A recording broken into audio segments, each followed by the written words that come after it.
మరి సెప్టెంబర్ మాసంలోనికి దేవుడు వాళ్ళు నడిపించాడు. అప్పుడే 2002వ సంవత్సరం కూడా అయిపోయింది అని అనుకోండి. దేవునికి స్తోత్రం, హల్లెలూయా. కాబట్టి ఏం సాధించినామో ఒకసారి మనల్ని మనము దేవుని సన్నిధిలో ప్రార్థన పూర్వకంగా ఇంకేం చేయాల్సి ఉంది దేవా ఈ సంవత్సరంలో అని మనల్ని మనము దేవుని సన్నిధిలో ప్రార్థన చేయాలి. మరి 9 మాసాల తర్వాత మరి గర్భంతో ఉన్నటువంటి స్త్రీ జన్మనిస్తున్నట్టుగా ఈ 9వ మాసం సమృద్ధి మాసం, దేవునికి స్తోత్రం. ఈ 9వ మాసం విడుదల మాసం. ఈ 9వ మాసంలో దేవుడు నూతన కార్యాలను జరిగించును గాక. మరి ప్రసవ వేదన పడితేనే కానీ ఆ సంతానం బయటికి రాదు, ఆ గర్భంలో ఉన్నటువంటి ఆ పాప శిశువు బయటికి రాదు. కాబట్టి కొన్ని ప్రసవ వేదనలు కూడా ఉంటాయి, కొన్ని శోధనలు కూడా ఉంటాయి, కొన్ని వ్యతిరేకమైన పరిస్థితులు, ఆటంకాలు కూడా ఉంటాయి. ఈ ఆటంకాలు, ఈ శ్రమల వెనకాల మరి ప్రసవ వేదన పడినటువంటి స్త్రీ మరి తనకు పుట్టినటువంటి సంతానాన్ని చూచి ఈ బాధంతా కూడా మర్చిపోతుందట. అలాగే మీ బాధలన్నీ మరవబడతాయి. ఆమేన్, హల్లెలూయా. మీ పరిస్థితులన్నీ మారిపోతాయి. నూతనమైన ఆశీర్వాదం మీకు వచ్చినప్పుడు పాతవన్నీ కూడా మరవబడతాయి. కాబట్టి ఒక శ్రమ వెనకాల ఆశీర్వాదం ఉంటుంది, ఒక కష్టం వెనకాల దేవుని దీవెన ఉంటుంది. ఖచ్చితంగా శ్రమలు మనల్ని శుద్ధ సువర్ణంగా మారుస్తాయి. నాకే ఎందుకున్నాయి శ్రమలు, నాకే ఎందుకున్నాయి కష్టాలు, నా జీవితంలో నా కుటుంబంలోనే ఎందుకు రావాలి ఇలాంటి భయంకరమైన పరిస్థితులు అని అనుకోవద్దు. ప్రతి ఒక్కరి జీవితంలో పరిస్థితులు ఉంటాయి. ఎవరికి ఎలాంటి పరిస్థితులు ఉన్నాయో వారికి ఆ జీవితంలో వారికి ఆ పరిస్థితులు ఉంటాయి. కాబట్టి ఇతరులను చూసి మనం ఎప్పుడు కూడా నాకే ఎందుకున్నాయి వాళ్ళకు లేవు అని అనుకోవద్దు. ఎవరికి ఉండేవి వాళ్ళకు ఉంటాయి. ప్రైజ్ ది లార్డ్, హల్లెలూయా. నాకు అన్ని పరిస్థితులు బాగానే ఉన్నాయి, నాకు ఏ శ్రమలు లేవు అన్న వాళ్ళు మీకు కుడి చేయొద్దండి. నాకు ఏ శ్రమలు లేవు. చూసారా, అమ్మకి ఏం శ్రమ లేదట. దేవునికి స్తోత్రం, చాలా సంతోషం, హల్లెలూయా. ఏ శ్రమ లేదు నాకు అనవారు చేతులు ఎత్తండి. ఏదో ఒకటి ఉంటుంది, ఏదో ఒకటి నిన్ను బాగా పెడుతుంది, ఏదో ఒకటి. అందుకని పౌలు కూడా ఒక గొప్ప మాట అంటున్నాడు. ఏమంటున్నాడంటే, ఈ దినాలందరూ జాగ్రత్తగా ఏమంటున్నాడంటే, నాకు ఒక ముల్లుంచబడి ఉన్నది, సాతానుకు దూతగా ఉంచబడి ఉన్నది. ఈ ముళ్ళు దేవునికి దూతగా కాదంట, సాతానుకు దూతగా నాలో ఒక ముళ్ళు ఉంచబడి ఉన్నది. అంటే సాతానుడు అప్పుడప్పుడు వచ్చి ఆ ముళ్ళు మీద నాట్యం వేస్తూ ఉంటాడు, ఆ ముళ్ళుని అప్పుడప్పుడు ఇట్లా కల్పిస్తూ ఉంటాడు. ఆ ముళ్ళుని కలపగానే కలుపుకుంటుంది. మన జీవితంలో కూడా రకరకాల ముళ్ళు మన జీవితంలో, ఎందుకంటే ముళ్ళు ఉండకపోతే మనం ఆగం. పౌలు కూడా అంటున్నాడు, నేను హెచ్చిపోకుండా నిమిత్తము. చెప్పండి, అందరు చెప్తలేరు. నేను హెచ్చిపోకుండా నిమిత్తము సాతానుకు దూతగా నా శరీరంలో ఒక ముళ్ళున్నది. అది కలిపినప్పుడే తిమతిమ అంటది, కలిపినప్పుడే కలుపుమంటది. మామూలు టైంలో ఏమనదు. దేవునికి స్తోత్రం అన్నది. అట్లా ప్రతి ఒక్కరి క్రైస్తవ జీవితంలో ఏదో ఒక ముళ్ళు ఉంటుంది. ఎందుకంటే ఆ ముళ్ళుంటేనే మనం వంగుతాం, ఆ ముళ్ళుంటేనే ప్రార్థన చేస్తాం, ఆ ముళ్ళుంటేనే దేవా అంటాం. లేకపోతే అనం అంత మంచిగా ఉన్నది కానీ నాకు ఏం ప్రాబ్లం లేదని ఆరాధన మర్చిపోతాం, ప్రార్థన మర్చిపోతాం, దేవుని సన్నిధి మర్చిపోతాం. దేవుడు అంటే భయం ఉండదు, దేవుడు అంటే భక్తి ఉండదు. కాబట్టి ముళ్ళు మంచిదేనా అంటే ఒక యాడ్లో వస్తుంది, మరక మంచిదే, కాబట్టి ముళ్ళు కూడా మంచిదే. దేవునికి స్తోత్రం, హల్లెలూయా. ప్రతి ఒక్కరికి ఉంటుంది, ఏదో ఒకటి ఉంటుంది. ఉన్నదా? పౌలుకే ఉంటుంది, నువ్వు లేదంట. ఎందుకు? మన మంచి కోసమే. మనం సరి చేయబడతా ఉంటాం, మనల్ని దేవుడు మారుస్తూ ఉంటాడు క్రీస్తు స్వారూప్యంలోనికి మార్చడానికి. అయితే పౌలు అడిగినట్ట, ఏమంటే అయ్యా మనకి తీసేరా, ఎన్ని రోజులు పెట్టుకోవాలి, ముళ్ళు పెట్టుకొని తిరగాలి. డేవిడ్ ఆశీస్సుకొచ్చు నెమ్మదిగా ఇక్కడికి వినపడతా ఉంది. ఏమని అడిగిండు? మరి తీసేరానయ్యా, ఎందుకు ఇది? నేను తీసే అన్నట్టు దేవుడు. కానీ నా కృప నీకు ఇచ్చిన, ఆ తట్టుకునే శక్తి నీకు ఇచ్చిన. ప్రైజ్ ది లార్డ్, హల్లెలూయా. నా కృప నీకు చాలు. ముళ్ళుని తీసేయమంటే దేవుడు ఏమంటాడు? తీసేను, నా కృప నీకున్నది, అది ఉండాలి నీకు. నా కృప మాత్రం నీకు ఇచ్చిన దాన్ని తట్టుకోవడానికి. ఎన్ని శ్రమలు వచ్చినా నువ్వు తట్టుకుంటావు బిడ్డ. ఆమేన్, హల్లెలూయా. ఎందుకు? నా కృప నీకు చాలును. నీవెప్పుడైతే శ్రమలొచ్చి బలహీనుడు అని అనుకుంటున్నావో అప్పుడే నా బలముతో నిన్ను నింపుతున్నాను. చెప్పండి గుర్తుపెట్టుకోండమ్మా, క్రైస్తవ జీవితం అంటే పూల పాన్పు కాదు. క్రైస్తవ జీవితం అంటే ఇరుకు మార్గము. క్రైస్తవ జీవితం అంటే ముండ్లతో కూడిన మార్గము. శ్రమలు, హింసలు, శోధనలు, నిందలు, కష్టాలు, ఉపద్రవాలు, ఎన్నో రకాల పరిస్థితులు ఉంటాయి. కానీ యేసు మనతో ఉండి మనం నడిపిస్తాడు. మేషక్, షద్రక్, అబేద్నెగోలను దేవుడు అగ్నిగుండంలో పంపించకుండా కాపాడలేనా? ఆ అగ్నిలో వేయక ముందే పెద్ద వర్షాన్ని కుమ్మరించి ఆ అగ్నిని చల్లార్చలేడా? చెప్తలేడు. చల్లార్చలేడా? అది ఇంకా 700 రెట్టింపు చేస్తా ఉంటే దేవుడు మౌనంగా ఉన్నాడు. Silent, ever silent. దేవుడు నిశ్శబ్దంగా ఉన్నాడు. వర్షాన్ని కుమ్మరిస్తే అగ్ని అంతా చల్లారిపోతుంది ఒక క్షణంలో. కానీ దేవుడు ఏం చేశాడు? అగ్నిలోనికి పోయినా కూడా దేవుడు వారితో వెళ్ళాడు, కానీ అగ్నిని ఆర్పలేదు. అంటే ఇక్కడ అర్థం చేసుకోవాలి, శ్రమలలో అగ్నిలో దేవుడు మనకు తోడుగా ఉంటాడు, మనకు హాని చేయకుండా. ఏ శ్రమ నీకు ఏం చేయగలదు? చెప్పండి, ఏ శ్రమ? అగ్ని లాంటి శ్రమ ఏది కూడా నన్ను ముట్టజాలదు. భూమి ఆకాశములను సృష్టించిన దేవుడు నాతో కూడా, చెప్పాలి, నాతో కూడా అగ్నిలో నుండి నడుస్తున్నాడు. నాతో కూడా చరములలో గుండా నడుస్తున్నాడు. అగ్ని నన్ను కాల్చజాలదు, చరములు నన్ను ముంచజాలవు. మరి చప్పట్లు కొట్టండి. Praise the lord. Hallelujah, hallelujah. ఈరోజు మరి మొదటి రాజుల గ్రంథం ఒక అద్భుతమైనటువంటి సంఘటనను మనం ధ్యానించబోతున్నాం. ఏలియా ఇజ్రాయెల్ దేశంలో వర్షం పడకూడదు అని ప్రార్థన చేసినప్పుడు 3.5 సంవత్సరాలు వర్షం పడలేదు. ఎందుకు వర్షం పడకుండా ప్రార్థన చేశాడు? ఎందుకంటే ఆ దేశంలో ఉన్న ప్రజలు 2 తలంపుల మధ్యలో ఉన్నారు. దేవుని సన్నిధికి వెళ్తున్నారు, యెరూషలేము మందిరంకి వెళ్తున్నారు, దేవుని ఆరాధిస్తున్నారు, ఇటు బయలుదేవత పండుగలు కూడా చేస్తున్నారు. కొంతమంది క్రైస్తవులు కూడా ఉంటారు. ఎలా ఉంటారు తెలుసా? రాఖీలు వస్తే రాఖీల పండుగ, బతుకమ్మలు వస్తే బతుకమ్మల పండుగ, దసరా వస్తే దసరా పండుగ, దీపావళి వస్తే దీపావళి పండుగ, సంక్రాంతి వస్తే సంక్రాంతి పండుగ, ఇటు మళ్ళా క్రిస్మస్, గుడ్ ఫ్రైడే, ఈస్టర్, ఆదివారం రోజు ఆరాధన, భక్తి పరులు, మళ్ళీ ఒక అడుగు లోకంలో. ఇట్లనే ఇజ్రాయెల్ ప్రజలు కూడా ఉంటే దేవుడికి కోపం వచ్చేసింది. దేవుడు ఏలియాను పంపాడు ఆ ప్రజలందరినీ సరిచేయడానికి, ఒకే మార్గంలో నడిపించడానికి, ఒకే సరైనటువంటి మార్గంలో నడిపించడానికి. ఆ ప్రజలందరినీ సరిచేసి దేవుడు ఒక్కడే, ఆయన తప్ప వేరొక దేవుడు లేడు అని ప్రజలందరూ తెలుసుకోవాలని చెప్పేసి ఏలియాను దేవుడు వాడుకోవడం మొదలుపెట్టాడు. అప్పుడు ఏలియా ప్రార్థన చేశాడు, దేవా, ఈ భూమి బాగా పంటలు ఇస్తా ఉంటే, వర్షాలు పడి మంచిగా పంటలు ఇస్తా ఉంటే తిని సుఖమెరిగి నిన్ను విడిచిపెట్టారు. కాబట్టి నువ్వు వర్షాన్ని కనుక కుమరించకపోతే అప్పుడు పంటలు పండవు, అప్పుడు కరువు వస్తుంది, అప్పుడైనా నీ వైపు ఈ ప్రజలు చూస్తారు అని చెప్పేసి ఏలియా వర్షం పడకూడదని ప్రార్థన చేశాడు. 3.5 సంవత్సరాలు మంచు కూడా వాళ్ళే చెప్పలు కూడా కావాలని. ఎందుకంటే మంచుతోనే కూడా కొన్ని పంటలు వస్తాయి. మంచు కూడా పడలేదు, డ్రై, మొత్తం ఎండిపోయింది. కానీ దేవుని బిడ్డల్ని మాత్రం దేవుడు పోషిస్తున్నాడు.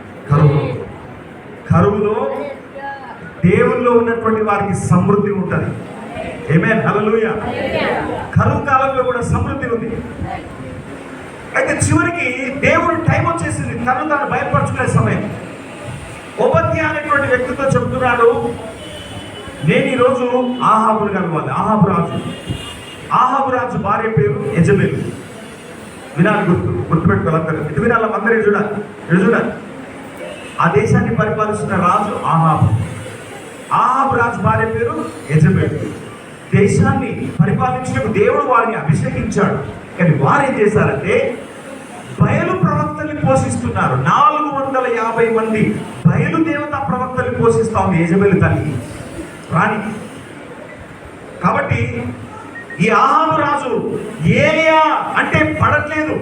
ఎందుకంటే ఈయన ప్రార్థన చేస్తే వర్షం పడకుండా దేవుడు ఆపేసిండు, శ్రమలు కలిగిస్తా ఉన్నాడు, హింస కలిగిస్తున్నా ఉన్నాడు, ఈయన చంపేయాలని ఆహాబు తిరుగుతున్నాడు. కానీ ఏలియా ఆహాబు దొరుకుతలేడు.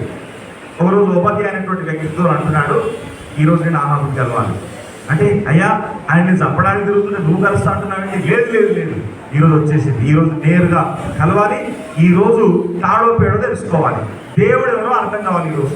ఎందుకంటే ఇప్పటికే 3.5 సంవత్సరాలు అయిపోయింది. This is the final day. కాబట్టి ఆ రోజు ఉపాధ్యాయ ద్వారా వర్తమానం పంపిస్తే ఆహాబు వచ్చేస్తాడు, ఏలియా కలుసుకుంటాడు. కలుసుకున్నప్పుడు అప్పుడు చెప్తాడు, మీ బయలు ప్రవక్తలు 450 మందిని మీరు సాధారు కదా, కర్మెల్ పర్వతం మీదకి తీసుకొని రండి, నేను దేవుని సేవకుడిగా ఒక్కనే వస్తాను. ఎన్ని రోజుల మట్టుకు మీరు 2 తలంపులతో ఉంటారు. యెహోవా దేవుడైతే యెహోవాను ఆరాధించండి, బయలు దేవుడైతే బయలును ఆరాధించండి. కానీ ఒక అడుగు అటు ఒక అడుగు ఇటు ఎందుకు వేసి మీరు నడుస్తున్నారు, రండి తెలుసుకుందాం అని కర్మేలు పర్వతం మీదకి తీసుకొని వెళ్ళాడు. ప్రజలందరూ కూడా వచ్చేసారు. అప్పుడు ఏలియా అంటున్నాడు, 2 ఎద్దులను ఇవ్వండి, మీరయ్యండి 2 ఎద్దులను, ఒకటి బయలు దేవతా ప్రవక్తలకి, ఒకటి నాకు. మీరు ఆ బలిని అర్పించి మీ బయలుదేవత నామంలో మీరు ప్రార్థన చేయండి, అగ్ని దిగొచ్చి ఆ మాంసాన్ని కనుక దహిస్తే నేను కూడా బయలును ఆరాధిస్తాను. ఒకవేళ అగ్ని దిగి రాకుండా నేను ప్రార్థన చేసినప్పుడు, యెహోవా నామంలో ప్రార్థన చేసినప్పుడు అగ్ని దిగొస్తే మీరందరూ కూడా యెహోవాయే దేవుడు అని తెలుసుకోవాలి. ఓకేనా ఛాలెంజ్? ఓకేనా ఛాలెంజ్ అంటే ఓకే అన్నారు. అప్పుడు మీరు 450 మంది ఉన్నారు కాబట్టి మీరే ముందు ప్రార్థన చేయండి అని చెప్పాడు. ఈ 450 మంది బయలు ప్రవక్తలు కత్తులు కోసుకుంటూ, వారు అరుస్తూ, చాపలతో గీర్పుంటూ, బయలుదేవతకు మొక్కుతూ ఆ బలి మాంసం మీద అగ్ని వచ్చి కాల్చివేయాలని చెప్పేసి పొద్దున్న నుంచి మధ్యాహ్నం వరకు కూడా ప్రార్థన చేస్తుంటే చలనము లేదు, ఉలుకు లేదు. అప్పుడు ఏలి అంటున్నాడు, మీ దేవుడు నిద్రపోయినట్టున్నాడు, ఇంకొంచెం గట్టిగా ప్రార్థన చేయండి, లేస్తాడు. ఇంకా కొద్దిసేపు అయిన తర్వాత అంటున్నాడు, మీ దేవుడు మార్గంలో ఉన్నట్టున్నాడు, ఇంకొంచెం తొందరగా స్పీడ్గా రమ్మని మీరు ప్రార్థన చేయండి. పడుకోలేదు, స్పీడ్గా రాలేడు. ఈరోజు 96వ కీర్తన, జనముల విగ్రహములు వట్టి విగ్రహములే అని తెలుసుకున్నాం. ప్రైజ్ ది లార్డ్, హల్లెలూయా. వాడు రాలేడు, వానికి కళ్ళున్నాయి కానీ చూడలేడు, చెవులున్నాయి కానీ వినలేడు, కాళ్ళున్నాయి కానీ నడవలేడు, నోరున్నాయి కానీ మాట్లాడలేదు. అది ముక్త విగ్రహం. తెలియక మనుషులు బంధకాలు బంధింపబడి చూపిస్తున్నారు. అయిపోయిందా మీ ప్రార్థనలని? అయిపోయినాయా? అయిపోయినాయి. ఇప్పుడు ఏలియా వచ్చి దేవుని నామములో ప్రార్థన చేస్తున్నాడు. 1 రాజు 18వ అధ్యాయం 37వ వచనం. యెహోవా నా ప్రార్థన ఆలకించుము, యెహోవావైన నీవే దేవుడవై ఉన్నావనియు, నీవు వారి హృదయములను నీ తట్టుకు తిరగజేయుదువనియు ఈ జనులకు తెలియనట్లుగా నా ప్రార్థన అంగీకరించుము. అతడు ఇలాగున ప్రార్థన చేయుచుండగా యెహోవా అగ్ని దిగి దహన బలి పశువును, కట్టెలను, రాళ్లను, బుగ్గిని దహించి కందకమందున నీళ్లను ఆరిపోచేసెను. ఆమేన్. చెప్పండి. బయలు దేవత ఆరాధికులు ప్రార్థన చేస్తే అగ్ని రాలేదు. ఏలియా ప్రార్థన చేసినప్పుడు అగ్ని దిగి వచ్చి ఆ బలి పశు మాంసాన్ని, బలిపీఠాన్ని, అక్కడ రాళ్లను బుద్ధి చేసేసింది. చూడండి, దేవుని సేవకుడు దేవుని నామంలో రోషము కలిగి నిలబడ్డాడు. అందుకనే లోకమంతా ఒక తట్టుపోతున్నదని, చాలా మంది ఆ మార్గంలో నడుస్తున్నారని, నేను ఒక్కదాన్నే ఉన్నాను, ఇక నేను కూడా ఈ ఎంతకాలం ఉండాలి, ఇక నేను కూడా అన్నపోయి కలుస్తానులే అని చెప్పేసి నువ్వు ఎప్పుడైతే బలహీనపడిపోతావో దేవుని యొక్క మహిమను నువ్వు చూడలేవు. అందుకని లోకమంతా ఒక తట్టుండని, నువ్వు ఒక్కదానివే ఒక తట్టుండని. దేవుడు నీ పక్షంగా ఉంటాడు. నువ్వు దేవుని కొరకు నిలబడాలి. ఆ రోజు ఏలియా ఒక్కడే దేవుని కొరకు నిలబడ్డాడు. రోషము కలిగి సవాలు విసిరాడు.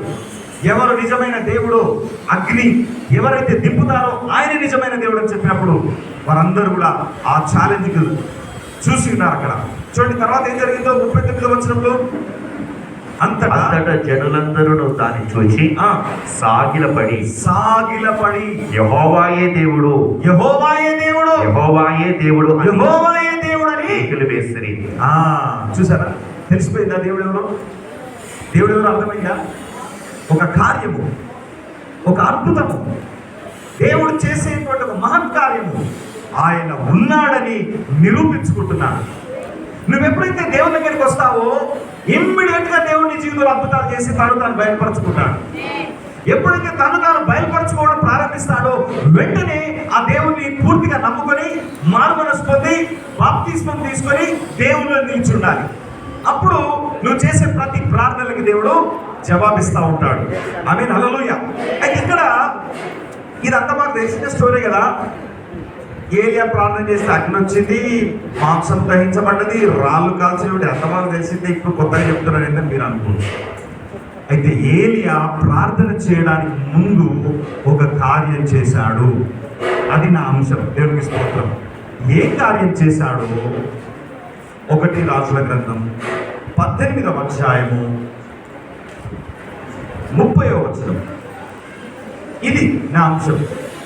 అప్పుడు ఏలియా నా దగ్గరకు రండని జనులందరితో చెప్పగా, ఆ కర్మేలు పర్వతం మీద చాలా మంది ప్రజలు ఉన్నారు, చూస్తున్నారు. ఈ బయలు ప్రవక్త దేవత ఆరాధికులు ఓడిపోయారు, 450 మంది. అప్పుడు ప్రజల్ని పిలుస్తున్నాడు, మీరందరూ నా దగ్గరికి రండి, కమ్. జనులందరూ అతని దగ్గరకు వచ్చిరి.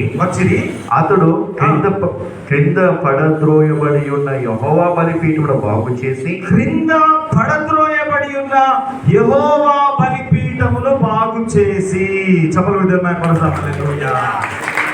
ఫస్ట్ ఈ యొక్క మహత్తరమైన అగ్ని దిగి రావడానికంటే ముందు, ఈయన ప్రార్థనలకి జవాబు రావడానికంటే ముందు అక్కడ ఏలియా కర్మేల్ పర్వతం మీద చేసినటువంటి మొట్టమొదటి పని ఏంటంటే అక్కడ రాయబడి ఉంది. ఏమని రాయబడింది? క్రింద పడద్రోయబడి ఉన్నా అని రాయబడింది. క్రింద పడద్రోయబడి ఉన్నా అంటే ఆ దేశంలో ఎంత భయంకరమైన పరిస్థితి ఏర్పడిందంటే, అది ఇజ్రాయెల్ దేశము, అబ్రహాము ద్వారా ప్రారంభింపబడిన దేశము. అక్కడ యెహోవా నామములో ప్రార్థన చేసే యూదులు ఉన్నారు, ఇజ్రాయేలీలు ఉన్నారు. దేవుని రాజ్యమైనటువంటి ఆ దేశంలో దేవుని బలిపీఠమే పడద్రోయబడింది. అంటే ఆ ప్రజలు ఎంత మూర్ఖులైపోయారో చూడండి. ఒకప్పుడు బలిపీఠం మీద ప్రార్థన చేసిన ప్రజలు, ఒకప్పుడు బలిపీఠం మీద ఆరాధన అర్పించిన ప్రజలు, ఒకప్పుడు కృతజ్ఞతాస్తుతులు చెల్లించినటువంటి అదే ప్రజలు ఆ బలిపీఠాన్ని పడద్రోశారు,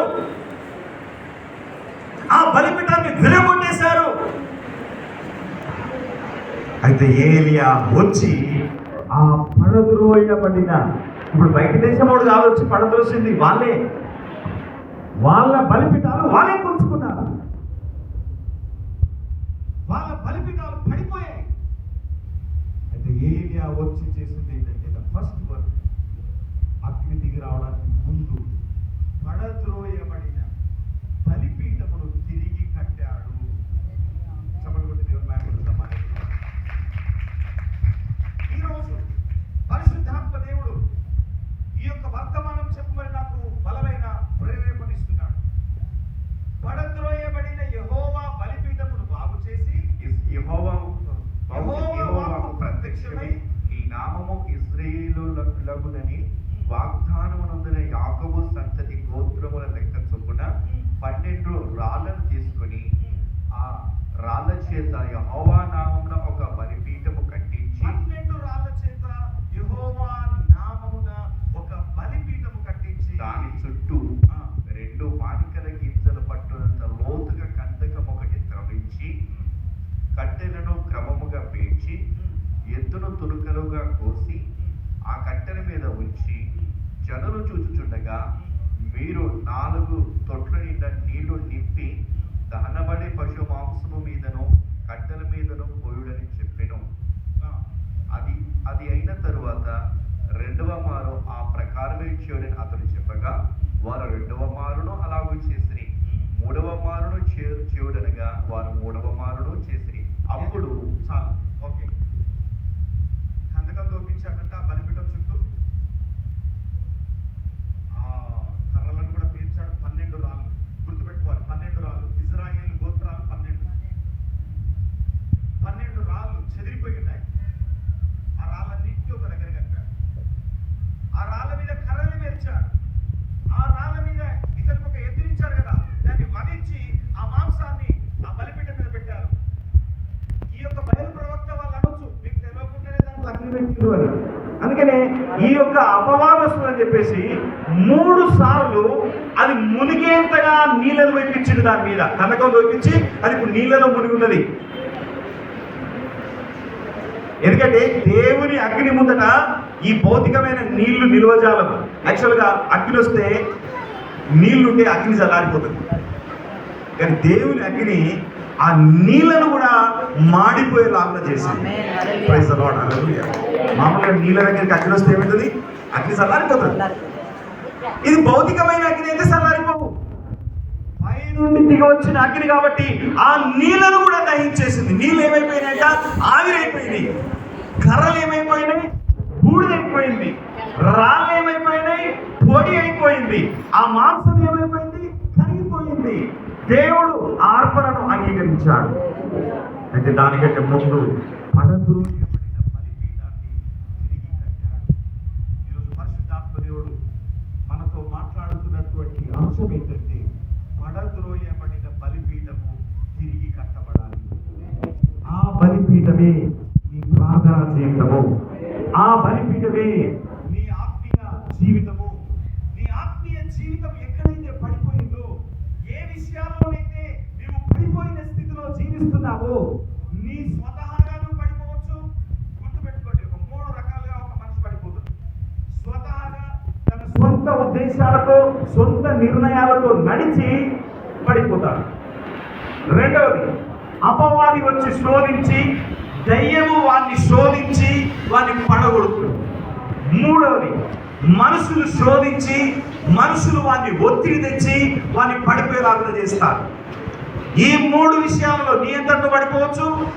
అపవాది నిన్ను శోధించి నిన్ను పడగొట్టచ్చు. లేకపోతే నీతో ఉన్న నీ బంధువులు కావచ్చు, నీ కులం వాళ్ళు కావచ్చు, నీ స్నేహితులు కావచ్చు, మనుషులు నిన్ను ప్రేరేపించి నిన్ను పడగొట్టిన పరిస్థితుల మధ్యలో ఉండొచ్చు. ఏ స్థితిలో నువ్వు పడిపోయి ఉన్నా తిరిగి నీ జీవితాన్ని కట్టుకోవాలి. ఆమేన్, హల్లెలూయా, హల్లెలూయా. 3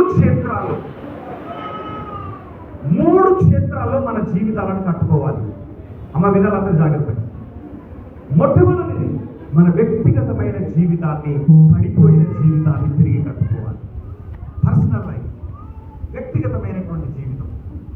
అందుకనే బైబిల్ వాక్యం సెలవిస్తోంది. ప్రకటన గ్రంథం 2వ అధ్యాయం 5వ వచనం. ఎఫెసీ సంఘముతో ఈ 3 విషయాలు తెలియజేస్తాను.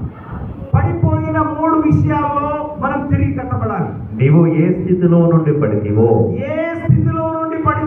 అది జ్ఞాపకం చేసుకొని మారు మనసు పొంది ఆ మొదటి క్రియలను చేయుము.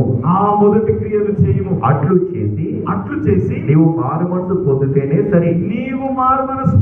సరి. లేని ఎడల నేను నీ యొద్దకు వచ్చి నీ దీపస్తంభమును దాని చోటు నుండి తీసివేస్తాను.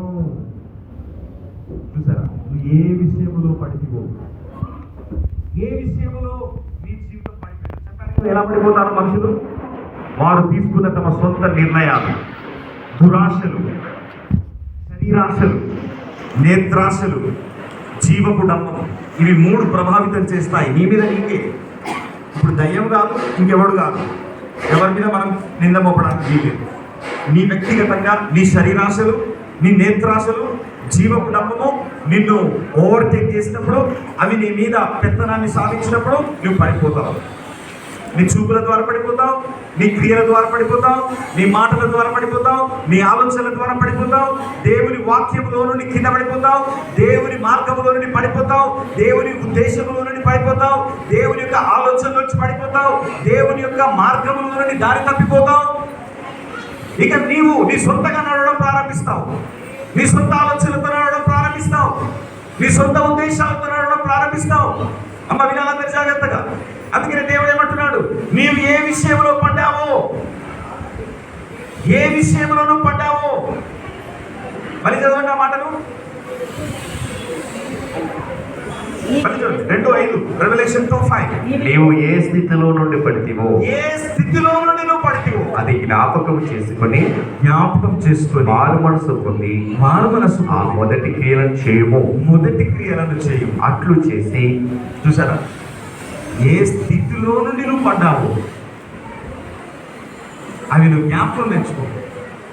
మొదటి క్రియలు, మొదటగా నువ్వు దేవుళ్ళలోనికి వచ్చినప్పుడు ఎంత ప్రేమ కలిగి ప్రవర్తించావు, దేవుని సన్నిధికి రావడానికి ఎంత ఆసక్తి కలిగి వచ్చావు, దేవుని పరిచయం చేసే విషయంలో ఎంత ఆసక్తి కలిగి పరిచయం చేశావు, దేవునికి ఇచ్చే విషయంలో ఎంత ఆసక్తి కలిగి ఇచ్చావు, ఇతరులను ప్రేమించే విషయంలో కావచ్చు, ఆతిథ్య విషయంలో కావచ్చు, నీతో ఉన్నటువంటి దేవుని బిడ్డలను ప్రేమించే విషయంలో కావచ్చు, లోకంలో ఉన్నటువంటి వారికి సాయం చేసే విషయంలో కూడా కావచ్చు.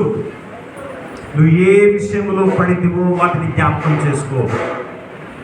మొదట ప్రతి ఆదివారంలో రెగ్యులర్గా వచ్చేది, ఇప్పుడు రాలేకపోతున్నాం. ఎందుకు రాలేకపోతున్నాం? ప్రారంభంలో దశమభాగాలు ఇవ్వాలి దేవునికి అని, దశమభాగాలు దేవునికి ఇచ్చేది. ఇప్పుడు ఇవ్వలేకపోతున్నావు. ఎందుకు ఇవ్వలేకపోతున్నావు? పడిపోయావు నీవు. ఇప్పుడు దేవుడు అంటే భయం లేదు నీకు, సంఘం అంటే భయం లేదు, దేవుడు అంటే భయం లేదు, దేవుని మార్గాల్లో నడవాలి అనే ఆసక్తి లేదు, చచ్చిపోయింది. అందుకనే ఆ రోజు ఏలియా పడిపోయిన ఆ బలిపీఠాన్ని తిరిగి కట్టితేనే గాని పైనుండి అగ్ని దిగి రాలేదు. ఈ రోజు నీ జీవితము పడిపోయిన నీ జీవితాన్ని తిరిగి కట్టుకుంటేనే గాని నీ కుటుంబంలో, నీ జీవితంలో కార్యాలు జరగవు. చెప్పండి, నీకు ఇప్పుడు చెప్పేది, దేవా నేనే విషయంలో పడిపోయాను, ఆ విషయంలో నన్ను తిరిగి కట్టండి దేవా, నన్ను తిరిగి కట్టండి దేవా, పడిపోయిన బలిపీఠము తిరిగి కట్టబడిన రీతిగా నన్ను తిరిగి కట్టండి. ప్రారంభంలో ఉపవాస ప్రార్థన చేశాం అంటే ఇప్పుడు మనం అందరం కలిసి ప్రార్థన చేయడానికి మనకు చోటు లేదు, కానీ నీ వ్యక్తిగతమైన ప్రతిష్ఠ ఎడిపోయింది, వ్యక్తిగతంగా నువ్వు ప్రార్థన చేయడం ఎడిపోయింది. వారంలో ఒక రోజు కనీసం శనివారము, శుక్రవారము, గురువారము, సోమవారము, మంగళవారం. మీరు చూడండి, లోకంలో ఉన్న వాళ్ళ దగ్గర పోండి, తినమ్మా ఈరోజు సోమవారం కాదు, ఈరోజు మంగళవారం కాదు, బుధవారం కాదు, రోజు వాళ్ళకు ఉపవాసాలే. కానీ క్రైస్తవులకు మాత్రం ఉపవాసం లేదేం లేదు. ప్రారంభంలో ఉండే ఉపవాసం, ప్రారంభంలో ఖచ్చితంగా వారంలో ఒక రోజు ఉపవాసం ఉండేది, నెలలో 3 రోజులు ఉపవాసం ఉండేది, కొంతమంది 7 రోజులు ఉపవాసం ఉండేది, కొంతమంది 21 రోజులు ఉపవాసం ఉండేది. కానీ ఉపవాసం అన్న వాసన అయినా పడతలేదు. ఇప్పుడు అంతా మటన్ వాసన, చికెన్ వాసన, బిర్యానీ వాసన అయినా పడతా ఉంది, ఉపవాసం అనే వాసన అయినా పడతలేదు. తిరిగి ఏ విషయంలోనూ పడిపోయావు, తిరిగి కట్టుకో. పరిశుద్ధాత్మతో నీతోనే మాట్లాడుతున్నా, నీతోనే. ఎస్, తిరిగి కట్టుకో. ఏలియా తిరిగి కట్టాడు, అగ్ని దిగి వచ్చింది. దేవునికి స్తోత్రం. హల్లెలూయా. పడిపోయిన పడద్రోయబడింది ఆయన ఆ బలిపీఠం తిరిగి కట్టబడింది. నువ్వే విషయంలో పడిపోయావు, ఏ విషయంలో దేవుని వాక్యానికి విరుద్ధంగా నడుస్తున్నావు, తిరిగి దేవుని సన్నిధిలోకి రా. నువ్వు దేవుని సన్నిధికి రావడం ఆపేసావు, ఏం కాదులే, పోకపోయిన ఏం కాదులే, మన దేవుడు కృపామయుడు, నేను ఇంట్లో ఉండి ప్రార్థన చేస్తే దేవుడు వినడా, ఇది ఇంకో మూర్ఖత్వపు ఆలోచన. వింటాడు, ఎక్కడుండి ప్రార్థన చేసినట్టు. చేప కడుపులో ఉంటే ప్రార్థన చేస్తే వినలేదా? చేప కడుపులో ఉంటే యోన మొరపెడితే వినలేదా? వింటాడు, ఎక్కడి నుంచి వింటాడు. కానీ దేవుడు ఏర్పాటు చేసిన నియమం ఏంటిదమ్మా? 6 రోజులు పని చేయి. 7వ రోజు అది విశ్రాంతి దినం. దేవుడే 6 రోజులు ఈ సృష్టిని చేసి 7వ రోజు విశ్రాంతి పొంది, నువ్వు దేవుడి కంటే గొప్ప వ్యక్తివా? నువ్వు 7 రోజులు కష్టపడి 7వ రోజు ఓవర్ టైం కష్టపడి ఓవర్ డ్యూటీ చేసి ఓవర్గా కష్టపడి డబ్బు సంపాదించి పోయేటప్పుడు వెనక ఒక ముల్లె కట్టుకొని పోతావా? ఎంతమంది ముల్లెలు కట్టుకొని పోయారు చెప్పండి? 7 రోజులు పనిచేసిన వాళ్ళు పోవు. నువ్వు ఎంత కష్టపడు సంపాదించు అంత ఇక్కడే ఉంటది. మరి ఎందుకు ఓవర్ టైం చేయడము? 6 రోజులు మంచిగా కష్టపడు, 7వ రోజు వస్తుందంటే హ్యాపీగా భార్య పిల్లలతో దేవుని సన్నిధికి రా. బిర్యానీ వండుకో ఆ రోజు, చికెన్ వండుకో ఆ రోజు, ఫ్యామిలీతో గడుపు, భార్య పిల్లలు తీసుకొని బయటికి పో ఆ రోజు సాయంత్రం కాలం సమయంలో మంచిగా ఎంజాయ్ చేయి. మళ్ళా సోమవారం నుంచి మళ్ళీ స్టార్ట్. దేవునికి స్తోత్రం, హల్లెలూయా. ఈ భార్యను పిల్లల్ని బయటికి తీసుకుపోవడది, బయటికి తీసుకుపోవడం వీళ్ళు అసలే కుటుంబాలను బయటికి తీసుకొని పోయి విశ్రాంతిగా అట్లా పోయేద్దాం అనేది ఉండదు. పని పని పని పని పని. ఈ కుటుంబంతో ఈ సమయాన్ని గడుపు. భార్య పిల్లలు కుటుంబము ఒక అద్భుతమైన ప్రపంచం. అది ఒక అద్భుతమైన ప్రపంచం. ఎవరి ప్రపంచం వాళ్ళకే ఉంటుంది, గుర్తుపెట్టుకోండి. ఎవరి ప్రపంచాన్ని వాళ్ళు అందంగా కట్టుకోవాలి. దేవుడు అందుకనే వినాలమ్మ జాగ్రత్తగా, ఆదాము హవ్వను ఎక్కడ పెట్టిండు? వాళ్ళని తీసుకొచ్చి ఏదేను తోటలో పెట్టిండు. ఆదాము హవ్వల ఇల్లు ఏంటిది? తోట. చెప్పండి, గట్టి చెప్పండి. ఎనుకున్నో చెప్తలేరు అసలే. అమ్మ రాధిక, ఆదాము హవ్వల ఇల్లు ఏంటిది? చెప్పరా? చెప్పండి. ఏదేను తోట. తోట అన్నప్పుడు కలుపు మొక్కలు కూడా పెరుగుతాయి, పెరగవా? అందుకనే తోటలో ఎవరుంటారు? నేను ఒక పార్క్లో వాకింగ్ చేయడానికి పోయేది, అందులో తోటమాలి ఎప్పటికీ చూస్తూ ఉండేది. తోటమాలి అందులో కొమ్మరిట్లో వస్తూ ఉంటే వాటిని కట్ చేస్తా కూర్చునేది. కింద కూర్చొని కలుపు మొక్కలు మీకేస్తూ ఉండేది. ఆదాము హవ్వలకు అదే చెప్పిండు, తోటను సేద్యపరచండి, పిచ్చి మొక్కలు పెరుగుతా ఉంటే అట్లే కూర్చొని ఉండండి అని చెప్పలేదు. ఏమని చెప్పిండు? తోటను సేద్యం చేయండి. అలాగే ఈరోజు మీ కుటుంబంలో కూడా పిచ్చి మొక్కలు పెరుగుతూ ఉంటాయి, కలుపు మొక్కలు పెరుగుతూ ఉంటాయి. ఏం చేయాలి? పీకి పడేయాలి వాటిని. పిచ్చి మొక్కలు, కలుపు మొక్కలు అంటే ఏంటి? అప్పుడప్పుడు జరిగే గొడవలు, అప్పుడప్పుడు జరిగే భార్య భర్త మీద గొడవ, భర్త భార్య మీద గొడవ, పిల్లలు తల్లిదండ్రులు పిల్లలు, ఇవన్నీ పిచ్చి మొక్కలు. కొంతమంది ఇళ్ళలో పిచ్చి మొక్కలు పెరుగున్నాయి బాగా. కలుపు తీయండి, ఆ కొమ్మలు నరికేసేయండి. ఒక కలుపు మొక్క పెరుగుతుందనగానే దాన్ని పీకేసి ఏం చేయాలి? ఆ చోటులో ప్రేమ అనే మొక్కను నాటాలి, సమాధానం అనే మొక్కను నాటాలి, సంతోషం అనే మొక్కను నాటాలి. కానీ ఏం చేస్తారు మనలో? అది చిన్నగా పెరిగి వృక్షాలు అయ్యేదాకా అట్లే ఉంటుంది. చిన్నవి పీకేయడం మీద, వృక్షం అయితే తీసేయడం కష్టం. అందుకని భార్య భర్తల మధ్యలో కుటుంబంలో ఏదైనా సమస్య స్టార్ట్ అవుతుంది అనగానే వెంటనే దాన్ని పీకి పడాలి. భార్య భర్తలు ఏం చేస్తూ ఉంటారు? పాత ఊకి తలుచుకొని కొట్టుకుంటుంటారు. మంచి బాక్సింగ్ రింగ్లో పెడితే ఇక చూడొచ్చు మనం ఎట్లా కొట్టుకుంటారు. ప్రైస్తున్నాడు, హల్లెలూయా. భార్య భర్తలు ఏముండదు, అన్ని దయ వచ్చి పాత గుర్తు చేస్తాడు. గో అప్పుడు ఇక మొదలైంది యుద్ధం. ఇక రాత్రంతా యుద్ధమే యుద్ధం. కలుపు మొక్కలు, పిచ్చి మొక్కలు పీకేసి ఆ స్థానంలో మంచి మొక్కలు నాటాలి. చెప్పండి, యేసయ్యా తోటకు సేద్యపరిచే శక్తిని మాకు ఇచ్చావు. కలుపు మొక్కలు, పిచ్చి మొక్కలు, ముండ్ల తుప్పలు పెరిగివేసి శ్రేష్టమైన మొక్కలు నాటే శక్తి మాకు ఇవ్వండి. ప్రేమ అనే మొక్కలు, సంతోషం అనే మొక్కలు, ఆశీర్వాదం అనే మొక్కలు మేము నాటే కృప మాకు దయచేయండి. ఇప్పుడు చూసుకోండి, మీ ఇంట్లో ఏమున్నాయో మీరే చూసుకోవాలి. ఎవరిళ్ళలో వాళ్ళకి కనపడతాయి అంతేనా కదా? మీ ఇంట్లో ఎలాంటి మొక్కలు మొలిసి పెరిగినాయో, ద్వేషం అనే మొక్కలు ఉన్నాయా? భార్యాభర్తల మధ్యలో అసూయ, పగ, బయట మంచిగా ఉంటారు వీళ్ళు, ఇంట్లోనే సమస్య పోరంతా ఇంట్లోనే. ప్రైజ్ లార్డ్, హల్లెలూయా. ప్రేమ ఉండదు. అందుకని ప్రేమ అనే విత్తనం వేస్తే అది ఒక రోజు మంచిగా పంట పండుతుంది. విత్తనం యేసునామములో ప్రేమను విత్తుతున్నాను నా గృహం, యేసునామములో సమాధానం అనే విత్తనం విత్తుతున్నాను నా గృహం. ఉన్నదా సమాధానం? హల్లెలూయా. అందుకనే ఏదైనా తోటలో వారిని పెట్టాడు, ఆ తోటను సేద్యం చేయడానికి, ఆ తోటను కాపాడడానికి. అలాగే మనల్ని కూడా కుటుంబం అనే వ్యవస్థలో భార్యాభర్తల్ని దేవుడు పెట్టాడు. ఏదైనా తోట ఇది కూడా ఇది ఒక ప్రపంచం, ఇప్పుడు ఒక క్రొత్త ప్రపంచం, ఆశీర్వదింపబడిన ప్రపంచంలో దేవుడిని నాటాడు. అందులోనికి విష పురుగులు వస్తూ ఉంటాయి, అందులో రకరకాల మొక్కలు పెరుగుతూ ఉంటాయి. ఇవన్నీ పీకేస్తూ అద్భుతంగా తోటను పెంచాలి మనం. చెప్పలు పరిస్థితులు.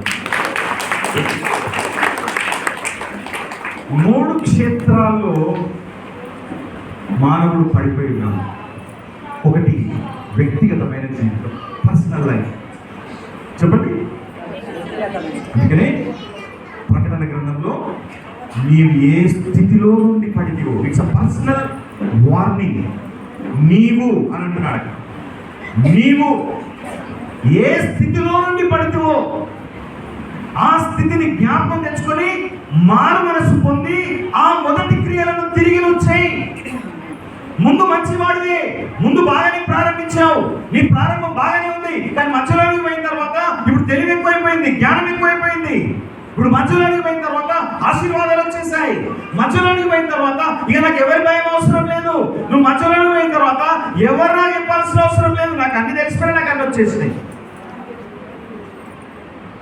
ఇంకా నువ్వు ఏ స్థితిలో నుండి పడింది ఆ స్థితిలో నువ్వు తిరిగి లేవాలి.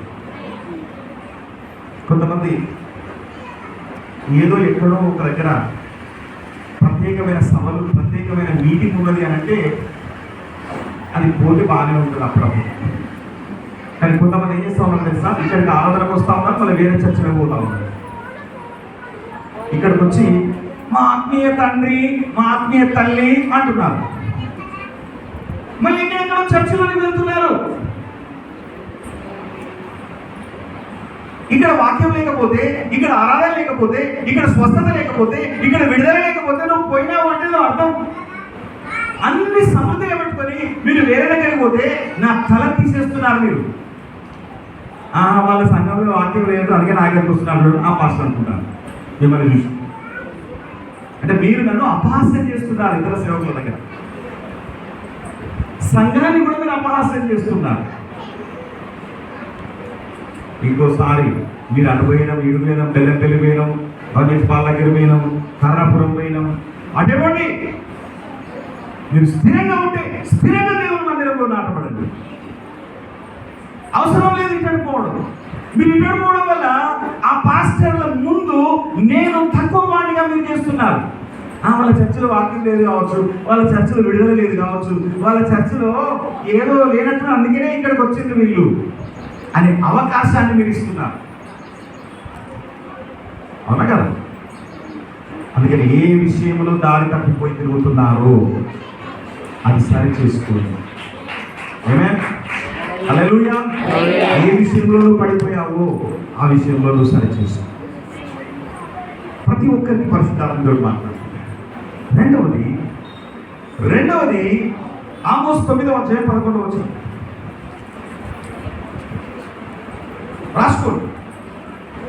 మొదటిది వ్యక్తిగతమైన జీవితము పడద్రోయబడింది, ఆ వ్యక్తిగతమైన జీవితాన్ని కట్టుకోవాలి.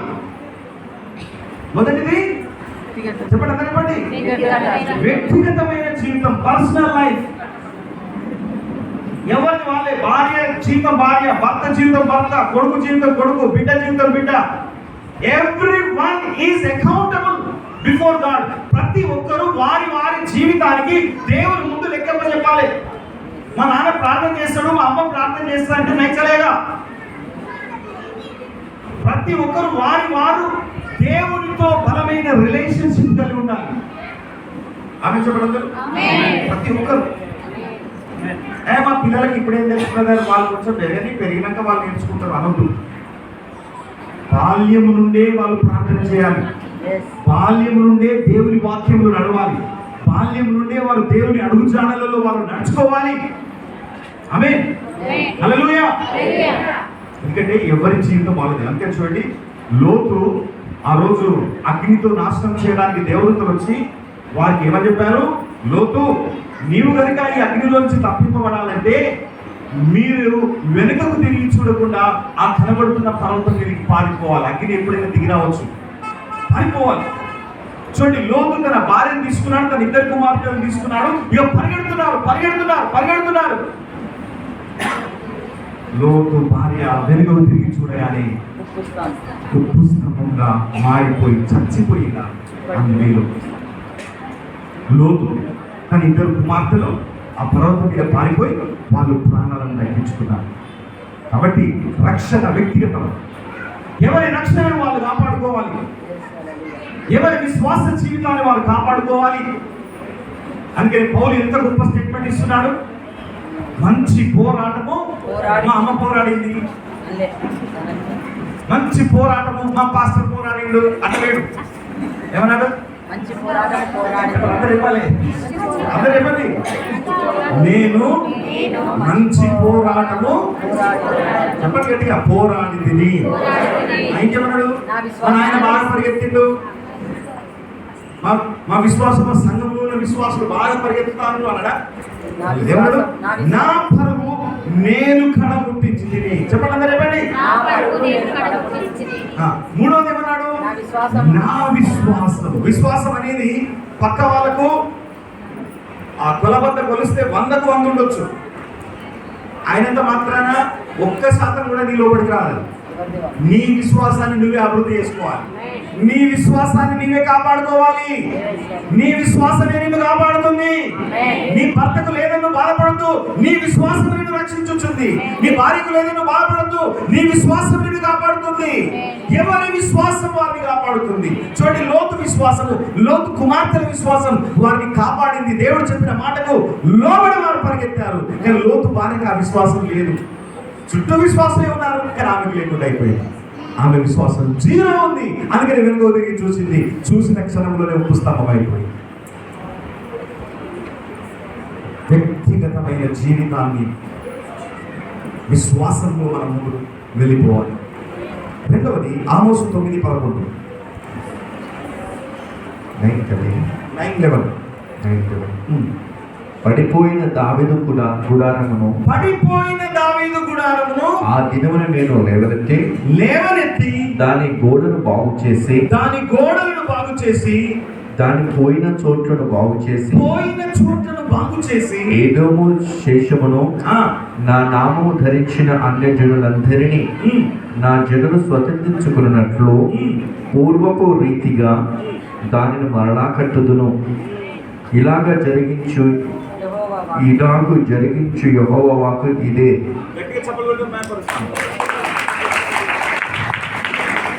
దావీదు గుడారము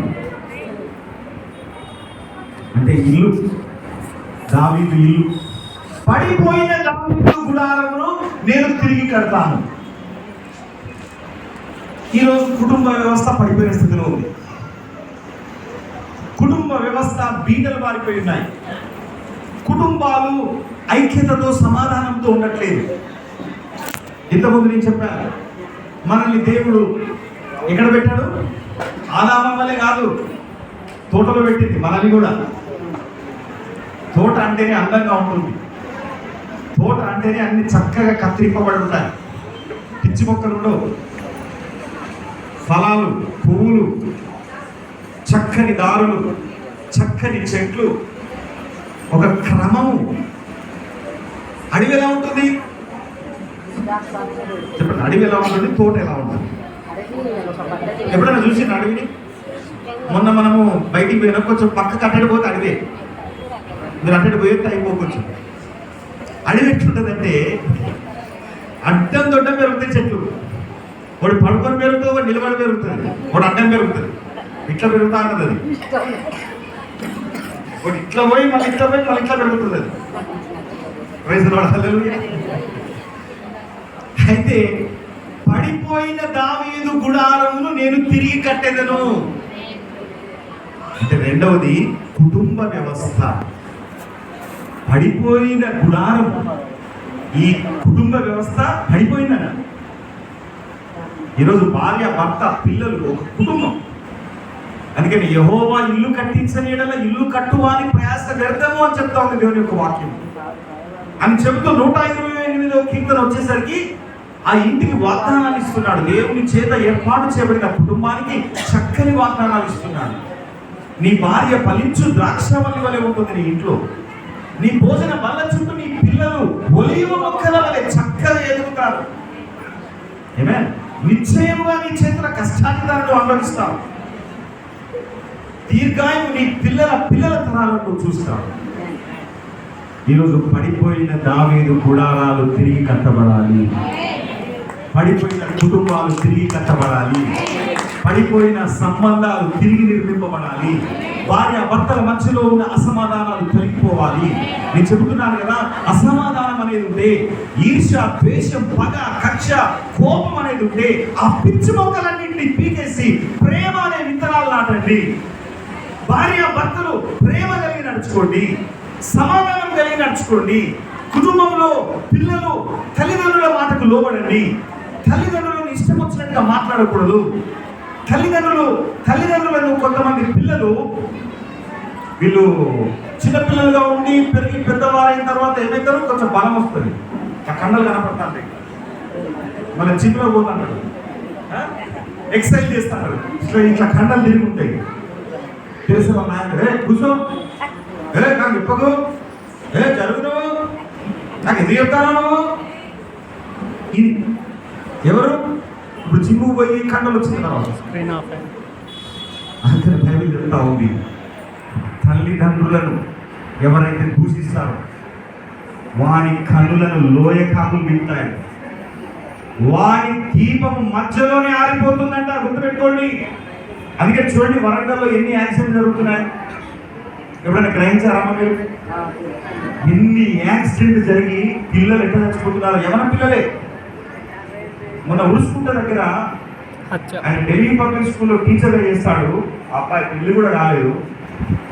ఆయన ఫ్రెండ్కు ఒక ఆయనకు నెల అయింది పెళ్ళి, లవ్ చేసి మరి పెళ్లి చేస్తున్నాడు.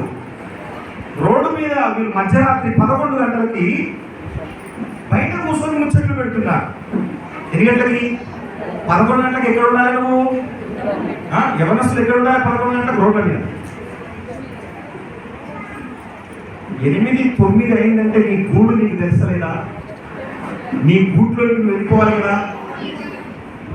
బయట ఉరుసుకుంట దగ్గర ఒక షాప్ దగ్గర కూర్చొని పాతకాలు మాట్లాడుతూ, గంజాయి తాగుతూ, సిగరెట్లు తాగుతూ ముచ్చట్లు పెట్టుకుంటున్నారు. వేరే ప్రాంతానికి చెందినటువంటి ఇద్దరు యవనస్తులు ఆ ప్రాంతం కావచ్చు, పక్కన ఏదో ముద్రం పోసినందుకు వీళ్ళు వాళ్ళ మీద గొడవ పడితే, అయ్యా క్షమించండి మేము పోతున్నామని వాళ్ళు పోతున్నారు. పోయే వాళ్ళని పరిగెత్తుకొని పోయి వాళ్ళ బండికి తీసుకొని వాళ్ళతో మళ్ళీ గొడవ పెట్టుకున్నారు. ఇక వాళ్ళకి ఎక్కడి నుంచో లేచింది. లేచి వాళ్ళ ఫ్రెండ్స్ ఫోన్ చేసి వాళ్ళ కత్తులతో వచ్చారు. కత్తులతో వస్తే ఈ పీఈ అనే వ్యక్తిని పొడిచేశారు అక్కడిని. వీరితో ఉన్నటువంటి స్నేహితుడు అప్పుడే 1 మంత్ అవుతుందంట పెళ్ళి అయిపోయి, ఆ వ్యక్తిని కూడా ఇంకో వ్యక్తి తప్పించుకొని మారిపోయాడు. చూడండి ఎట్లా జరుగుతున్నాయో కృత్యాలు. ఎందుకు చెప్తున్నారు విషయాలు? యవనస్తులు అనేటువంటి వాళ్ళు ఇంట్లో లోబడి, తల్లిదండ్రుల మాటకు లోబడి, లోక స్నేహాలను విడిచిపెట్టి, నీకు ఎవరైనా స్నేహితులు అనేవారు ఉన్నారు అని అంటే వారు దేవుని బిడ్డలైనటువంటి వారై ఉండాలి. దేవుని బిడ్డలతో స్నేహం చేయి, నువ్వు బాగుపడతావు. ఒక గమ్యము, ఒక గురి కలిగినటువంటి వారితో స్నేహం చేయి, నువ్వు బాగుపడతావు. రోడ్ల మీద అల్లరి చిల్లరగా పాన్ షాపుల దగ్గర దిగేటోళ్ళతో దోస్తాను చేస్తే 6 నెలలుగా వాని లాగానే నువ్వు కూడా అవుతావు. ఒకవేళ నీవు నిజంగా దేవుని బిడ్డ అయితే, వినాలి జాగ్రత్తగా, నువ్వు నిజంగా దేవుని బిడ్డ అయితే నీతో ఎవడైతే దోస్తాను చేస్తున్నాడో 6 నెలల్లో వాడు విశ్వాసం కావాలి. వాడు విశ్వాసం అయితే లేడు కానీ వీడే వాని అనుచరుడు అయిపోతున్నాడు. వాని రంగు పుస్తకం తిరుగుతూ ఉన్నాడు. వాని రంగులన్నీ మీకు తిరుగుతున్నాయి. అందుకని యవనస్తున్నారా, యోహాను రాసిన పత్రికలో ఒక అద్భుతమైన మాట రాయబడింది. మీరు దుష్టుని జయించి ఉన్నారు. జయించాలి. మీరు సాతాను శోధనలకు లోబడకూడదు, అపవాది శోధనలకు లోబడకూడదు. మీరు దుష్టుని జయించి ఉన్నారు. యోహాను రాసిన మొదటి పత్రిక 2వ అధ్యాయము 14వ వచనం చదవండి. చిన్న పిల్లలారా, మీరు తండ్రిని ఎరిగి ఉన్నారు కనుక మీకు వ్రాయించున్నాను. తండ్రులారా, మీరు ఆది నుండి ఉన్న వారిని ఎరిగి ఉన్నారు కనుక మీకు వ్రాస్తున్నాను. యవనస్తులారా, మీరు బలవంతులు, దేవుని వాక్యము మీ యందు నిలుచుచున్నది. మీరు దుష్టుని జయించి ఉన్నారు కనుక మీకు వ్రాస్తున్నాను. ఈ లోకమునైనను లోకములో ఉన్న వాటినైనను ప్రేమింపకుడి. ఎవడైనను లోకమును ప్రేమించిన ఎడల తండ్రి ప్రేమ వానిలో ఉండదు. లోకములు ఉన్నదంతయు అనగా శరీరాశ, నేత్రాశయు, జీవపుడమును తండ్రి వలన పుట్టినవో కావు. అవి లోక సంబంధమైనవే. లోకమును దాని ఆశ గతించిపోవును కానీ దేవుని చిత్తమును జరిగించు వాడు నిరంతరము నిలుచును. ఆమేన్, హల్లెలూయా. చూసారా, దేవుని చిత్తము జరిగించు వాడు నిలుచును. నేను 19 సంవత్సరాల వయసులో ఉన్నప్పుడే రక్షింపబడ్డాను. 19 సంవత్సరాల వయసులో ఉన్నప్పుడే పరిశుద్ధాత్మతో నింపబడ్డాను. 19 సంవత్సరాల వయసులో ఉన్నప్పుడే నేను రక్షింపబడిన తర్వాత సువార్త ప్రకటించడం ప్రారంభించాను. ఎక్కడుంటే అక్కడ సువార్త ప్రకటించేది. కాలేజీలోకి వెళ్తే కాలేజీలో సువార్త ప్రకటించాను. 25 మంది యవనస్తులు కాలేజీలో రక్షింపబడ్డారు.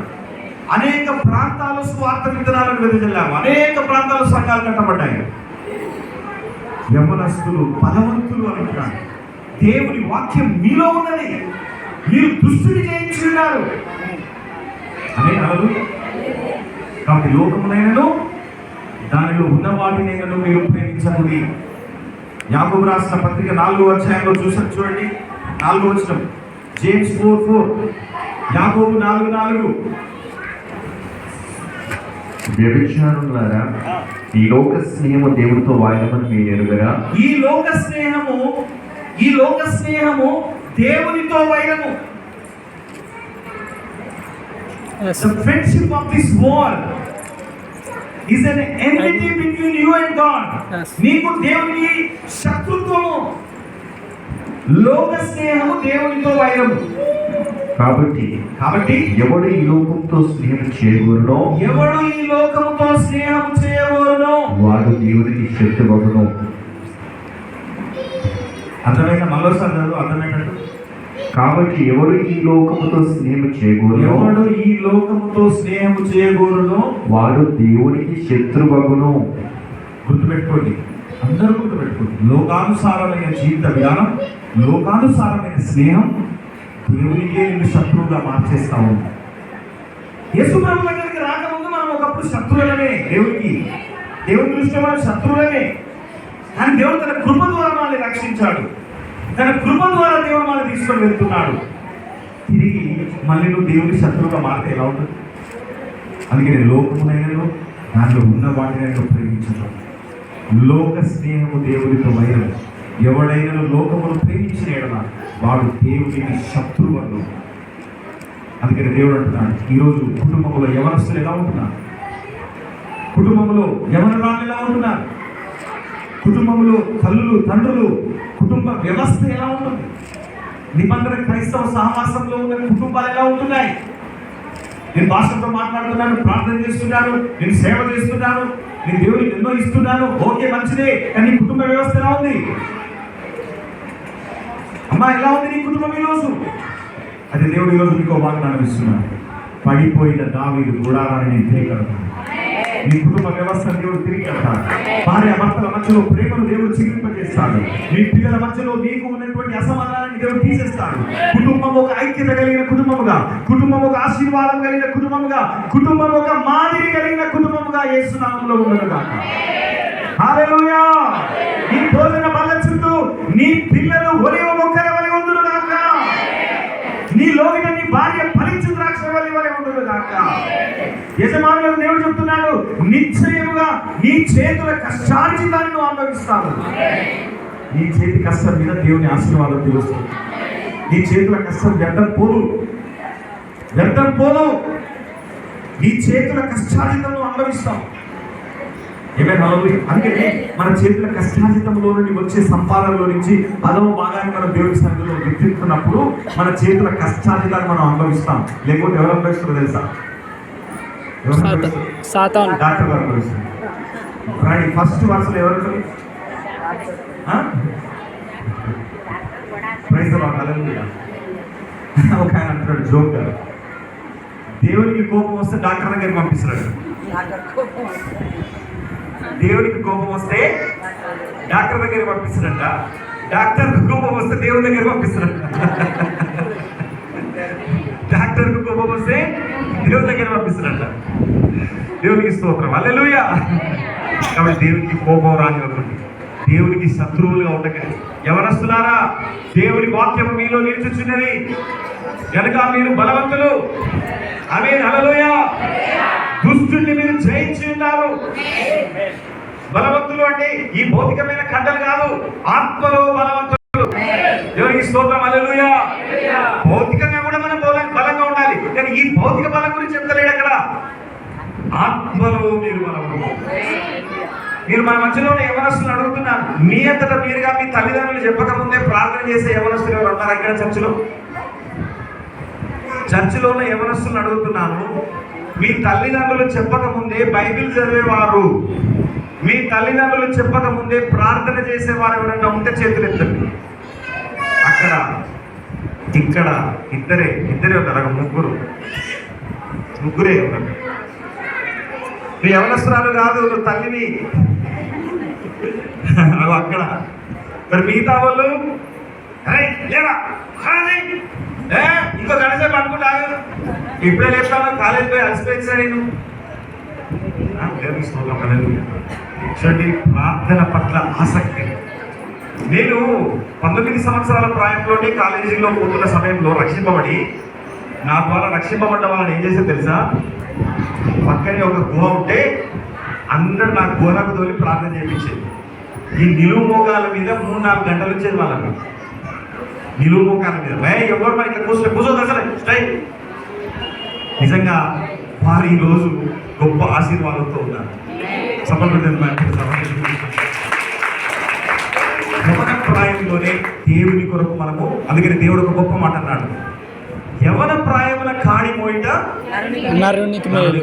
చాలా మంది ఏమనుకుంటారో తెలుసా? యవనస్తులు ఇప్పుడు నేను ఎంజాయ్ చేయాలి, ఫ్రెండ్స్ తో తిరగాలి, బాగా ఎంజాయ్ చేయాలి, వృద్ధాప్యంలోకి వచ్చిన తర్వాత అప్పుడు నేను సేవ చేయాలనుకుంటారు. అంటే ఎలాంటిదండి ఎగ్జాంపుల్? ఇప్పుడు మామిడి పండు ఎట్లా ఉంటుందమ్మా? మామిడి పండు స్వీట్, అందులో రసం ఉంటుంది, తీయగా టేస్ట్గా ఉంటుంది. చీకేసిన టెంకాయ ఎలా ఉంటుంది? ఉత్త టెంకాయ ఎలా ఉంటుంది, మామిడి పండు ఎలా ఉంటుంది? చాలా మంది ఏమవసరం ఏమనుకుంటారా, ఈ మామిడి పండు లాగున్నప్పుడు రానంట, టెంకాయ అయిపోయినాక వస్తాడంట వాడు. అంతా చీకేసిన చీకేసిన టెంకాయ మనం పడేస్తాం కదా, అప్పుడు వస్తాడంట. ఏసాయిగా నేను వచ్చినగా నన్ను వాడుకుంటానంట. అంత అయిపోయినాక అందులో ఏముండదు, జీడు ఉంటుంది అందులో. అంత అయిపోయినాక ఇక నన్ను వాడుకోయేసయ్యా, ఇక నేను రెడీగా ఉన్నాయా, రెడీ, ఇక నేను సేవ చేస్తే ఇక నన్ను వాడుకుంటాడు.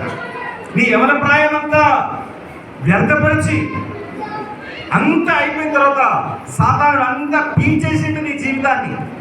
అప్పుడు వచ్చి దేవునికి సేవ చేస్తా అంటే లాభం ఉన్నదా? నీ బలం ఉన్నప్పుడే దేవునికి. మిలిటరీ వాళ్ళకు కూడా ఎవరు కావాలి? పోలీసులకు కూడా ఎవరు కావాలి? ఉద్యోగస్తులు కూడా ఎవరికి ఇస్తారు? యవనస్తులకి ఇస్తారు, ముసలోళ్ళకి ఇయ్యరు. కాబట్టి నీవు ఒక యవనస్తుడుగా ఉన్నప్పుడే దేవుని కోసం పరిగెట్టాలి. ఆమేన్, హల్లెలూయా. రెండవది, పడిపోయిన దావీదు గుడారమును తిరిగి కడుతున్నాడు. అనగా పడిపోయిన కుటుంబ వ్యవస్థ, పడిపోయిన కుటుంబ విలువలు లేని జీవితాలు జీవిస్తున్నారు. కుటుంబ విలువలు లేకుండా భార్య భర్త అంటే విలువ లేదు, పిల్లలకు తల్లిదండ్రులు అంటే విలువ లేదు, తల్లిదండ్రులు అంటే పిల్లలకు కూడా విలువ లేదు. ఈ విధంగా ఒక విలువ లేని జీవితాలు ఎవరైతే జీవిస్తున్నారో ఆ పడిపోయినటువంటి గుడారాలను నేను తిరిగి కడుతున్నాను అంటున్నాడు. తిరిగి కట్టబడాలి. మొదటిది, నీ వ్యక్తిగతమైన జీవితం తిరిగి కట్టబడాలి. రెండవది, నీ కుటుంబ వ్యవస్థ కట్టబడాలి. ఆమేన్, హల్లెలూయా, హల్లెలూయా. నాలుగవది, పడిపోయిన మూడవది పడిపోయిన దేవాలయాన్ని తిరిగి కడుతున్నాడు దేవుడు. జకర్యా గ్రంథం 4వ అధ్యాయం 6వ వచనం చూడండి. జకర్యా గ్రంథం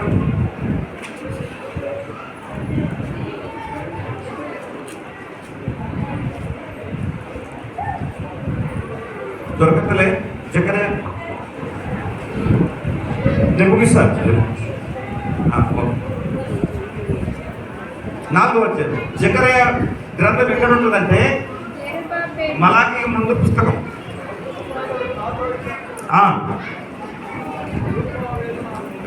నాలుగు ఆరు. ఓకే. అప్పుడతడు నాతో ఇట్లా నేను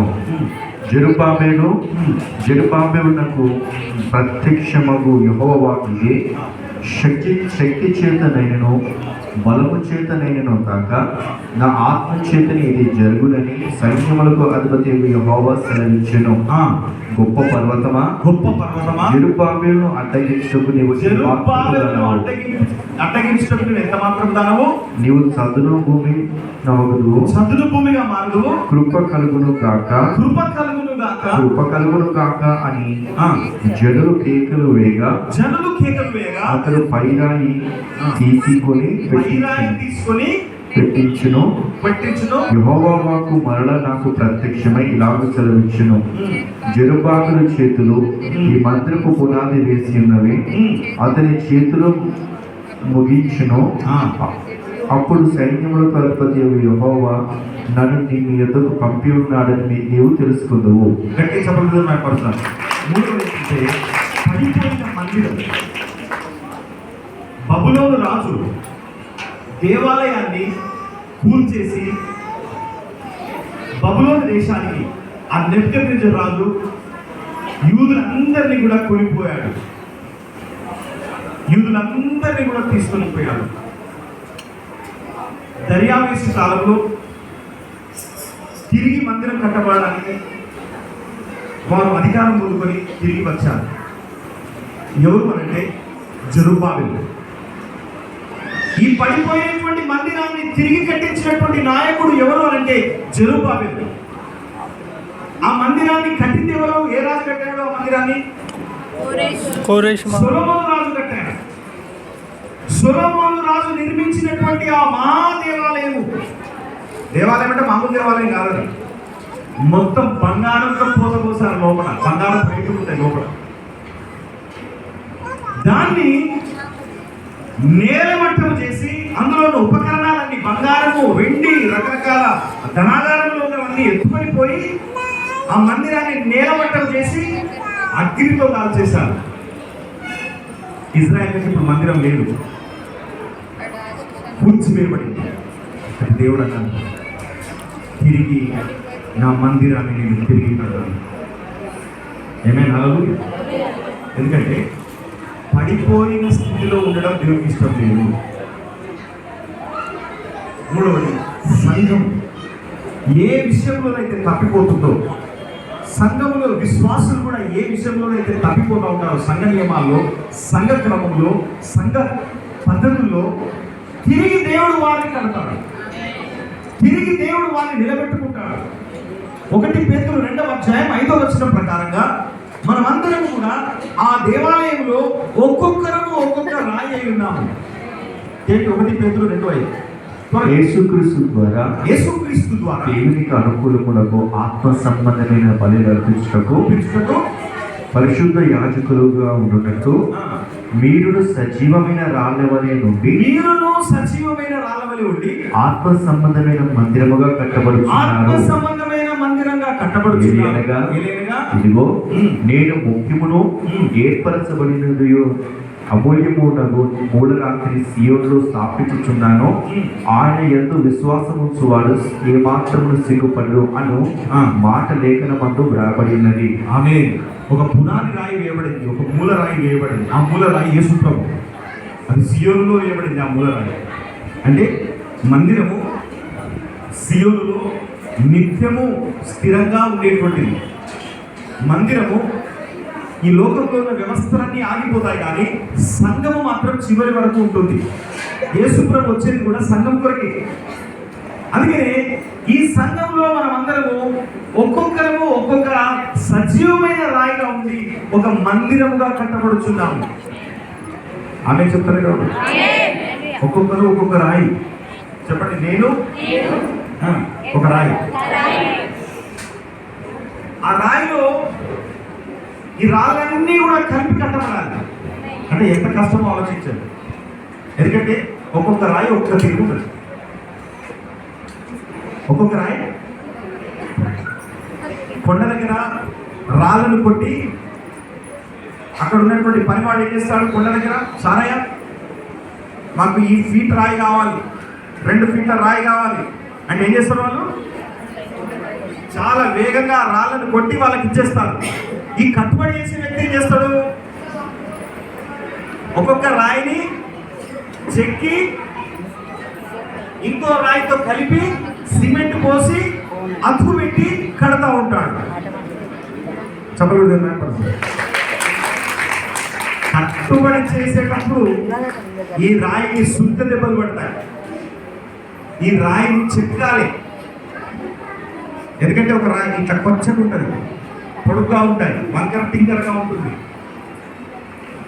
మనమంట పునాది రాయి, ఆ ముఖ్యమైన మూల రాయితో సమానంగా చెక్కబడి ఈ మందిరంలో నిర్మాణంలో ఒక రాయిగా మారిపోవాలి. మూల రాయి ఎవరు? మూల రాయి యేసు ప్రభుని మూల రాయితో మిగతా రాళ్ళని దాని సమానంగా చెక్కాలి.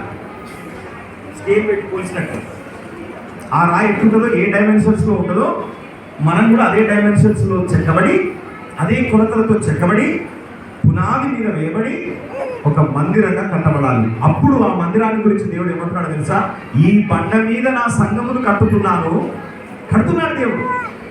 మనల్ని దేవుడు ఏం చేస్తున్నాడండి, కడుతున్నాడు. ఎట్లా కడుతున్నాడు, ఒక రాయిని ఒక రాయితో పేర్చి కడుతున్నాడు. ఈ ఒక రాయిని ఒక రాయితో పేర్చి కట్టినప్పుడు అతకమంది ఈజీగా, ఇదొక డైమెన్షన్ లో ఉంది, ఇదొక డైమెన్షన్ లో ఉన్నది. కాబట్టి పాస్టర్ ఏం చేయాలి, వాటిని మూల రాయితో చెక్కి వాటిని కలిపి వాటిని అమర్చి ఒక మందిరంగా కట్టబడాలి. ఆమేన్, హల్లెలూయా, హల్లెలూయా. కట్టబడేటప్పుడు ఏమైతే చెప్పండి, కష్టం అనిపిస్తుంది. అందుకే వేసుకోవాలన్న మాట ఏంటంటే, ఈ బండ మీద నా సంఘమును కట్టుతున్నాను, పాతాళ లోక ద్వారములు దాని ఎదుట నిలువజాలవు. ఆమేన్, హల్లెలూయా. యెరూషలేములో పాడైపోయిన మందిరము అలాగే పాడైపోయింది కదా అని దేవుడు విడిచిపెట్టట్లేదు ఆ మందిరాన్ని. అది అగ్ని చేత కాల్చివేయబడింది కదా, అందులో ఉన్న బంగారము, అందులో ఉన్న ఉపకరణాలన్నీ దోచుకొని పోబడ్డాయి కదా, ఇక ఇది అవసరం లేదులే అని దేవుడు వదిలిపెట్టలేదు. కానీ అదే పునాది రాతి మీద తిరిగి దేవుడు కట్టిపించాడు. జెరుబ్బాబెలుతో దేవుడు అంటున్నాడు, జెకర్యా ప్రవక్తపై చెప్తున్నాడు, జెకర్యా ప్రవక్త జెరుబ్బాబెలుతో చెప్తున్నాడు, జెరుబ్బాబెల్ శక్తితో కాదు, బలంతో కాదు, నా ఆత్మ ద్వారా దీన్ని జరిగిస్తాను. నీ చేతులే పునాది మీద రాయిని పెట్టి లాస్ట్ రాయిని కూడా మళ్ళీ నీ చేతులే పెడతాయి. నువ్వు ప్రారంభిస్తావు పనిని, మళ్ళీ నువ్వు ముగిస్తావు.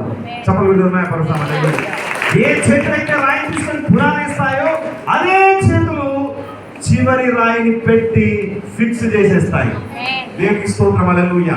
కాబట్టి పడిపోయిన మందిర వ్యవస్థ, పడిపోయిన సంఘ వ్యవస్థ తిరిగి కట్టబడాలి. ఆమేన్, హల్లెలూయా. సంఘంలో మనమందరం కట్టబడాలి. సంఘంలో మన సంబంధాలు, తోటి సహోదరులతో ఉన్న సంబంధాలు తిరిగి కట్టబడాలి. ఒకవేళ తోటి దేవుని బిడ్డలతో సమాధానం లేకపోతే తిరిగి సమాధాన పడాలి. ప్రేమ లేకపోతే తిరిగి ప్రేమను కలిగి ఉండాలి. ఎవరు ఈర్ష్య, ద్వేషము, అసూయలకు అవకాశం ఇవ్వకూడదు. క్షమించాలి, సమాధాన పడాలి, సహనం కలిగి ఉండాలి. ఆమేన్, హల్లెలూయా. మొన్న ఆమె ఫోన్ చేసింది, ఏమంటుందో తెలుసా, నా గురించి సంఘంలో చెడుగా మాట్లాడుతున్నారు కాబట్టి నేను సంఘానికి రాను అన్నది. ప్రైజ్ లార్డ్, హల్లెలూయా. అంటే నేనేమన్నానంటే, వస్తావా రావా నీ మీదనే ఉన్నది, ఎందుకంటే నేను నిన్ను కొనుక్కోలేదు, నిన్ను యేసుప్రభు కొనుక్కున్నాడు. నువ్వు యేసుప్రభు బిడ్డవు.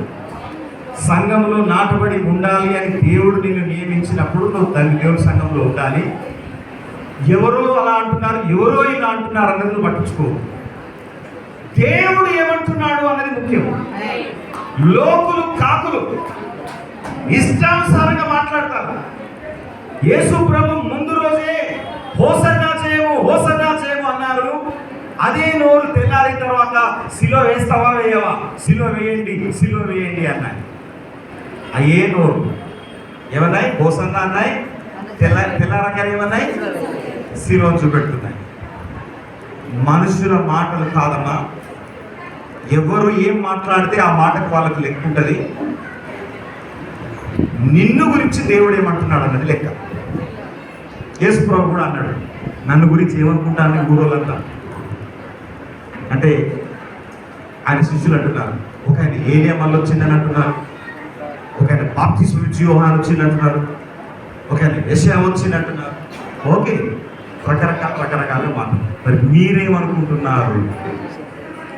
చూడండి, యేసు ప్రభు వెంటనే అంటున్నాడు, మీరేమనుకుంటున్నారు అంటే యేసు ప్రభు పేతురు వెంటనే నిలబడన్నాడు, నీవు సజీవుడవైన దేవుని కుమారుడవైన క్రీస్తు